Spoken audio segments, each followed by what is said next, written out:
Hello दोस्तों, आपके अपने डिज़ाइन स्टूडियो में आप सबका स्वागत है। और आज का जो वीडियो है वो स्टैट प्रो लेक्चर सीरीज का नेक्स्ट वीडियो है, जिसमें हम देखने वाले हैं कि जो बीम्स होते हैं, बीम नोड प्लेट्स कैसे ड्रॉ करते हैं या फिर उसमें डिफरेंशिएशन कैसे होता है। और सेकंड थिंग जो हम देखने वाले हैं कि कर्सर जो होते हैं, बीम कर्सर है, नोड कर्सर है, प्लेट कर्सर है, तो कैसे यूज करते हैं। तो चलिए दोस्तों, आज का वीडियो शुरू करते हैं, देखते हैं। तो हमने न्यू प्रोजेक्ट सिलेक्ट कर लिया है, स्पेस हमें हर बार सिलेक्ट करना है। क्यों करना है, उसके लिए हमने सेपरेट वीडियो हमने बना के रखा है, तो आप जाके प्लेलिस्ट में देख सकते हो। उसके बाद में स्ट्रक्चर को हम नाम दे देते हैं, जहाँ पे सेव करना है वो डेस्टिनेशन हमने ऑलरेडी सिलेक्ट कर लिया है, लेक्चर सीरीज का फोल्डर हमने सिलेक्ट कर लिया है। नेक्स्ट ऐड बीम ही रखना है, फिनिश। तो हमारा बेसिक जो वर्क है वो कंप्लीट हो चुका है, मेश खुल चुकी है, लेकिन उससे पहले हमें एक हमारे हिसाब से करना है। मेश जो है, ग्रिड जो है वो क्रिएट करके रखना है। उसके लिए पहले हम एक नाम दे देते हैं, जिसे न्यू करते हैं। जो एक्सिस है, प्लेन एक्सिस है, वो एक्सेड हम सिलेक्ट करते हैं। डायमेंशन है मेश का, वो सिलेक्ट कर लेते हैं। यहाँ पे न्यू मेश, टॉप व्यू। तो हम बेसिक वर्क करने के लिए हम रेडी हो चुके हैं।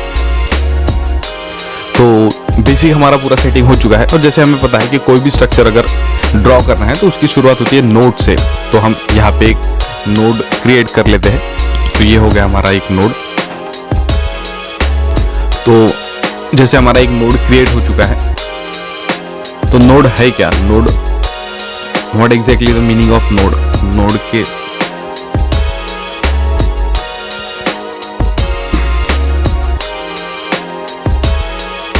तो स्टैट प्रो में जो है नोड जो है उसे कहते हैं स्टीप जॉइंट विद 6 रिएक्शन। ये एक सिंपल मीनिंग है नोड का। और जनरली जो बीम्स होते हैं, कॉलम्स होते हैं, आपके ब्रेसिंग्स वगैरह होते हैं, या फिर ट्रस मेंबर है, उसके एंड पे जो है नोड का लोकेशन होता है।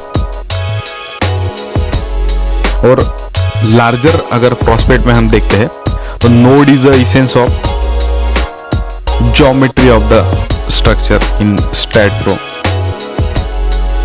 और जो भी नोड होता है उसके कुछ मार्किंग्स होते हैं, तो वो रहते हैं कि नोड नंबर होते हैं। और उसके बाद में नोड्स के कोऑर्डिनेट्स होते हैं एक्स वाई जेड स्पेसेस में। जैसे कि ये हमारा नोड है, हमें बीम चाहिए, तो फिर से हम एक नोड क्रिएट करते हैं। यह हमारा नोड क्रिएट हो गया है। ट्रांसलेशन लिपिड में जाते हैं, नोड कर्सर सेलेक्ट करते हैं। नोड कर्सर से हमने नोड सेलेक्ट कर लिया है। एक्स डायरेक्शन ही हमें रखना है, लिंक स्टेप ओके।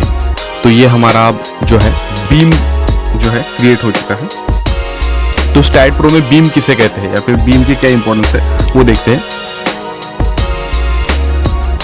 तो स्टैट प्रो में एक ब्रॉडर प्रोस्पेक्ट में हम ऐसा बोल सकते हैं कि इट्स अ स्ट्रक्चरल मेंबर।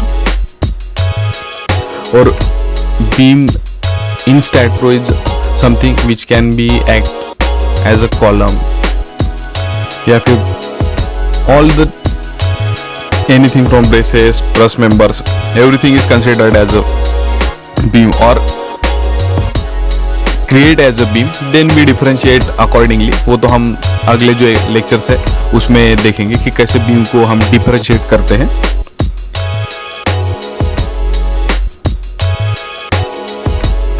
वही फिर हर बीम को बीम नंबर होता है, उसकी डायमेंशंस वगैरह होते हैं, तो वो भी हम नेक्स्ट लेक्चर वीडियो में हम देखेंगे। और जैसे आखिरी में एक चीज है कि जैसे हमने नोड देख लिए है, बीम देख लिए, अब हमें देखना है प्लेट। उसके लिए फिर से हम जो है एक नोड क्रिएट कर लेते हैं। ये हमने नोड क्रिएट कर लिया है। फिर से ट्रांसलेशन रिपीट में जाते हैं, एक्स डायरेक्शन में ही रखना है, लिंक स्टेप सिलेक्ट नहीं करना है। हमें नोड कर्सर सिलेक्ट करना है। नोड कर्सर सिलेक्ट होने के बाद ओके कर देना है। फिर से हमें नोड कर्सर ही सिलेक्ट करना है। नोड कर्सर ऑलरेडी सिलेक्ट है। ट्रांसलेशन रिपीट में जाते हैं, लिंक स्टेप सिलेक्ट नहीं करना है, बट यहाँ पे Z डायरेक्शन में करना है। तो ये हो गया हमारा 4 जो है नोड्स हो गए। तो 4 नोड्स क्यों? कि जब भी हम कोई भी प्लेट अगर ये करते हैं, प्रिपेयर करते हैं, तो मिनिमम उसके लिए फर्स्ट रूल है कि 3 मिनिमम नोड्स चाहिए। जैसे ट्रायंगुलर अगर हमें बनाना है तो ट्रायंगुलर प्लेट्स हो गई, लेकिन हम रेक्टेंगुलर बना रहे हैं इसलिए हमें 4 नोड चाहिए थे। हमने 4 नोड्स क्रिएट कर लिए हैं। तो जैसे हमें प्लेट ड्रॉ करना है तो आप टूल बॉक्स में देख सकते हैं 3rd रो में यहाँ पे लिखा है ऐड नोड और प्लेट। यहाँ से हम 4 पॉइंट सिलेक्ट करते हैं नोड्स पे और ये हमारा जो है प्लेट सिलेक्ट हो गया है। तो फिर से मैं एक बार रिपीट करता हूँ कि नोड क्या है, बीम क्या है और प्लेट क्या है। तो जो हमारे नोड है, node is a strip joint member with 6 reaction. और हर बीम हो गए या फिर प्लेट हो गए, जैसे आप वीडियो में देख सकते हो, जैसे कि ये बीम है, बीम के एंड में आपको क्या दिख रहा है, 2 नोड दिख रहे हैं। उसी के बाद में सिमिलरली जैसे कि ये प्लेट है, प्लेट के एंड्स में क्या है, नोड है। तो हम ब्रॉडर प्रोस्पेक्टिव में ऐसा भी बोल सकते हैं कि node is a essence of all the structural member which are being created in the STAAD को। देन सेकंड थिंग है बीम।